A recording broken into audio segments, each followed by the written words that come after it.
तर मित्रांनो, आजच्या व्हिडिओमध्ये आपण मंत्रिमंडळ निर्णय बघणार आहोत, ज्यामध्ये कोणाला या ठिकाणी जास्त ज्या आहेत संधी देण्यात आलेले निर्णय घेण्यात आलेले त्यांच्यासाठी अशा स्वयंसेविका असेल, अंगणवाडी सेविका असेल, गट परिवर्तकांना अपघाती मृत्यूसाठी 10 लाख रुपये आणि अपंगत्व आल्यास या ठिकाणी 5 लाख रुपये या ठिकाणी सानुग्रह देण्याचा निर्णय या ठिकाणी महाराष्ट्र शासनामार्फत घेण्यात आलेले आहे।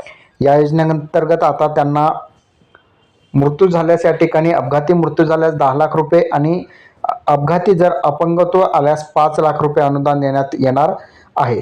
तर हा जो निर्णय आजच्या मंत्रिमंडळ बैठकीमध्ये घेण्यात आलेले आणि बैठकीच्या अध्यक्षस्थानी मुख्यमंत्री एकनाथ शिंदे हे होते। यासाठी प्रतिवर्षी अंदाजे 1,05,00,000 एवढा निधी मंजूर करण्यात आलेला आहे। हा निर्णय 1 एप्रिल 2024 पासून लागू करण्यात येईल। सध्या 75,578 अशा स्वयंसेविका आणि 36,622 गट प्रवर्तक कार्यरत असून त्या आरोग्यासंदर्भात महत्त्वपूर्ण जबाबदारी सांभाळतात। हे करताना अपघाती मृत्यू आल्यास आणि अपंगत्व आल्यास त्यांना आर्थिक सहाय्य व्हावे यासाठी हा महत्त्वपूर्ण निर्णय राज्य सरकारमार्फत घेण्यात आलेला आहे।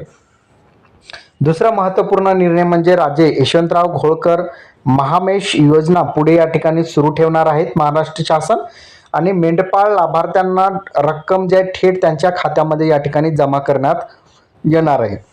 तर आजच्या मंत्रिमंडळ बैठकीमध्ये राज्यातील मेंढपाळांसाठी असलेले राजे यशवंतराव होळकर महामेश योजना पुढे सुरू ठेवण्याचा निर्णय आणि त्याचबरोबर मेंढपाळ लाभार्थ्यांना रक्कम थेट खात्यामध्ये जमा करण्याचा निर्णय आजच्या मंत्रिमंडळ बैठकीमध्ये घेण्यात आलेला आहे। राज्यातील धनगर समाजातील मागासलेले पण दूर करण्याच्या उद्देशाने ही योजना 2017 पासून सुरू आहे आणि या योजनेत अधिकाधिक लाभार्थ्यांना फायदा व्हावा म्हणून काही बदलासह त्यास मान्यता देण्यात आली आहे। यासाठी यावर्षी महामंडळाकडे असलेले 29,55,00,000 एवढा निधी जो आहे चालू वित्तीय वर्षात खर्च करण्यात येणार असून त्यानंतर ही योजना दरवर्षी अर्थसंकल्पातील तरतुदीनुसार पुढे चालू ठेवण्यात येणार आहे।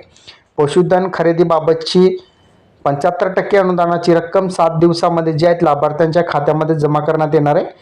चारा, बियाणे, बहुवार्षिक गवत प्रजातींचे ठोंबे, बियाणे यासाठीचे अनुदान सुद्धा वगळता उर्वरित अनुदान जे आहेत सर्व लाभार्थ्यांच्या खात्यामध्ये 7 दिवसामध्ये या ठिकाणी जमा होणार आहे।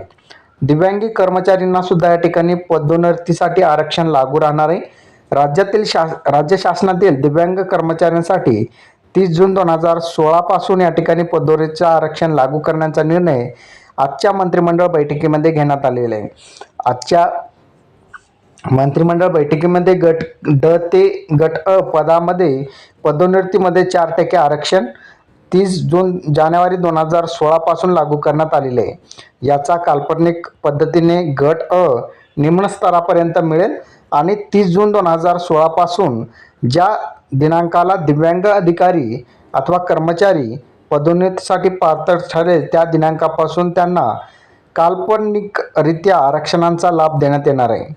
तर अशा प्रकारे बघितलं तर या ठिकाणी गैरसोय टाळण्यासाठी 30 जून 2016 नंतर मान्यता देण्यात आलेल्या प्रत्येक निवड सूचीतील पद संख्येनुसार या ठिकाणी 20 एप्रिल 2023च्या शासन निर्णयातील तरतुदीनुसार प्रत्येक शासकीय आस्थापनेअंतर्गत दिव्यांगांचे आरक्षण गणना करण्यात येणार आहे।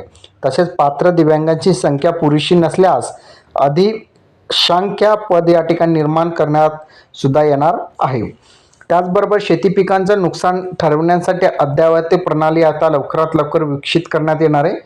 ज्यामध्ये बघितलं शेती पिकांचं नुकसान ठरवण्यासाठी अद्ययावत प्रणाली आता विकसित करण्यात येणार असून जेणेकरून ही नुकसान भरपाई अधिकाधिक पारदर्शकतेने आणि अचूकपणे देता यावी असा निर्णय आज झालेल्या मंत्रिमंडळ बैठकीमध्ये घेण्यात आलेले आहे। बैठकीच्या अध्यक्षस्थानी मुख्यमंत्री एकनाथ शिंदे हे होते। ही प्रणाली सुरू होईपर्यंत प्रचलित पद्धतीने नुकसान भरपाईची मदत देण्यात येईल।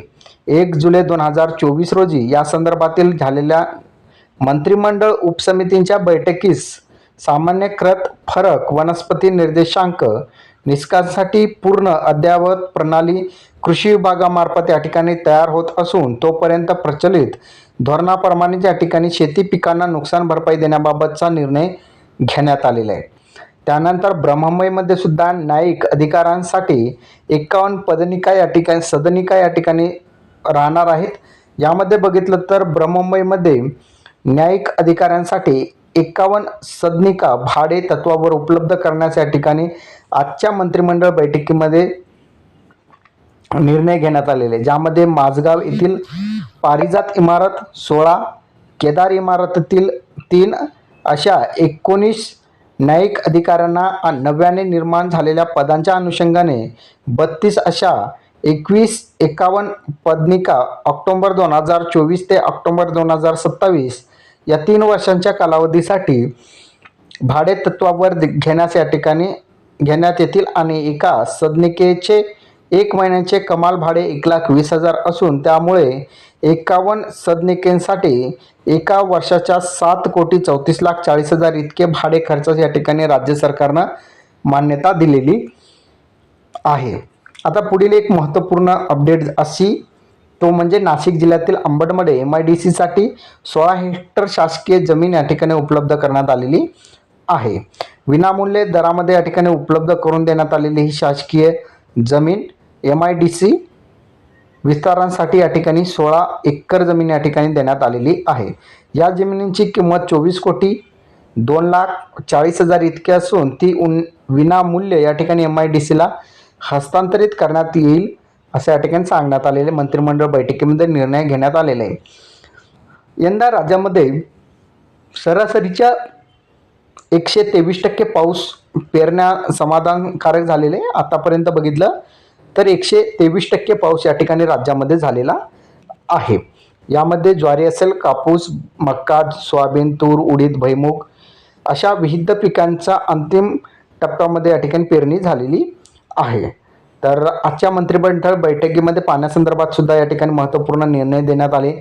ब्रह्ममुंबईतील 51 सदनिकांना या ठिकाणी जे भाडे तत्वावर घरे उपलब्ध करून देण्यात आले. शेती पिकांच्या नुकसानीसाठी अद्ययावत प्रणाली या ठिकाणी लवकरात लवकर राज्य सरकार आणणार. दिव्यांग कर्मचाऱ्यांना 2016 पासून पदोन्नतीसाठी आरक्षण लागू होणार. त्याचबरोबर राज्य यशवंतराव होळकर महामेश योजना ज्या आता यापुढेही चालू राहणार आणि ज्या लाभार्थ्याने अर्ज केलेला होता आता त्या लाभार्थ्यांच्या खात्यामध्ये 7 दिवसामध्ये ही रक्कम जमा होणार आहे. त्याचबरोबर आशा स्वयंसेविका असतील, अंगणवाडी सेविका असतील, गट प्रवर्तकांना या ठिकाणी अपघाती मृत्यू झाल्यास 10 लाख रुपये अपघाती विमा मिळणार आहे. तर अशा प्रकारे आजचे काही मंत्रिमंडळ निर्णय होते ज्या अंतर्गत आपण काही माहिती बघितलेली आहे. हा व्हिडिओ तुम्हाला कसा वाटला कमेंटमध्ये सांगायचा विसरू नका. चॅनलवर नवीन असाल चॅनलला सबस्क्राईब करून साईडच्या नोटिफिकेशन बेलला प्रेस करा. धन्यवाद.